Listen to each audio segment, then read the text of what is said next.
Unless you've been living under a rock, you probably know that the talk of the town as of late has been a hypothetical matchup between Chainsaw Man's Reze and My Hero Academia's Katsuki Bakugo. Despite the agenda posting on Twitter and the plethora of fan art expressing the contrary, the consensus at this juncture seems to be that the multi-continental faster-than-light Bakugo would dog-walk Reze.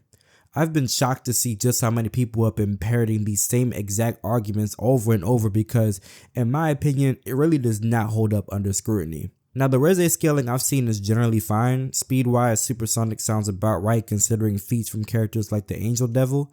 Her DC feats are in the building level ranges visually speaking, but you could get her raw power and AP to as high as Town if you scale her off Typhoon Devil, whose storm could cover Tokyo. So all that is like fine and dandy with me, but Bakugo scaling on the other hand is...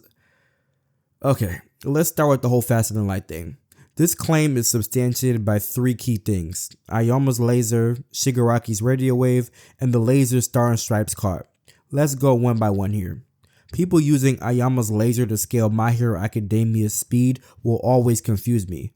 The low-hanging fruit here is that Aoyama's lasers are fired from a lens on his belt, and light moves at 2/3 its maximum speed when moving through such a medium. So even if we assume Aoyama's laser is intended to function as real-life lasers do, it would still be relativistic. However, I don't even see how someone could make this assumption since Aoyama consistently uses his lasers to propel himself, which is impossible for actual lasers to achieve. But if that wasn't enough, above all else, it would simply be inconsistent for this to be light speed.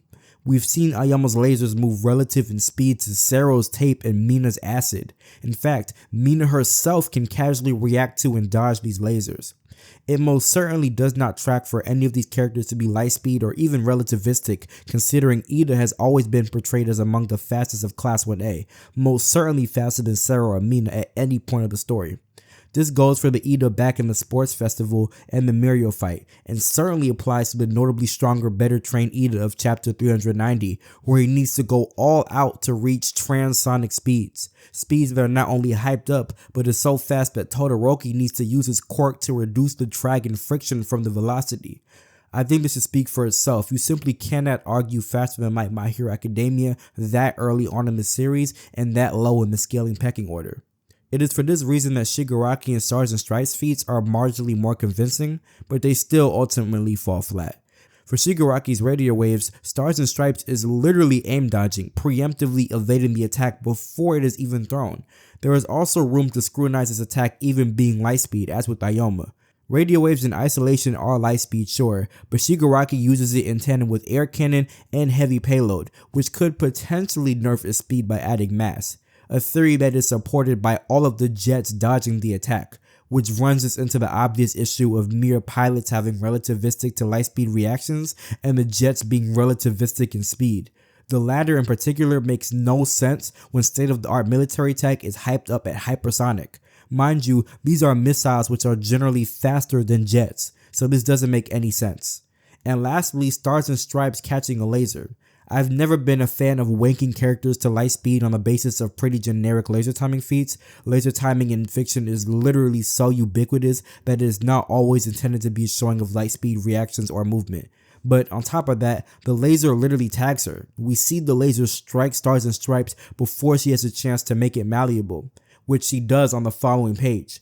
Considering these same lasers tag Shigaraki, it's not even internally consistent for these characters to react to lasers, even assuming they are light speed.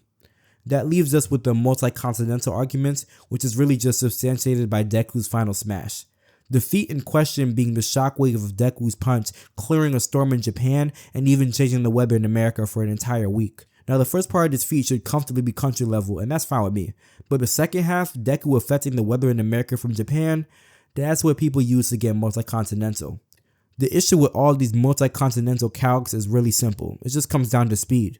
The multi-continental yield comes from estimating the speed at which Deku's shockwaves reaches the cloud, which is assumed to be roughly Mach 86. And then assuming Deku dispersed all of the air between Mount Fuji to the edge of the United States at this exact same velocity. While Deku's initial shockwave being Mach 86 is fine, applying this to the subsequent dispersion of the air across continents is obviously flawed. Deku's shockwave only moved that fast because it affected a set portion of air. When a shockwave disperses and affects more mass, it slows down. Or in other words, there's no reason for the velocity to remain constant as the calc assumes when the mass affected is continuously increasing. You can only use the Mach 86 velocity for the initial shockwave. That being said, however, even as a low end, My Hero has a plethora of mountain and even island level feats. Bakugo at his peak should definitely scale 2 and above.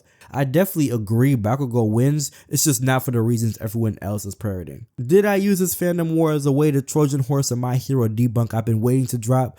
Low key, yes, but what else can you do? I was actually cooking up a different video, but when Miss Shrem hit, I figured I'd tap in and get my take. It's back to regularly scheduled programming soon though. In either case, if you new here, make sure to subscribe for weekly power scaling videos, and yeah, easy out.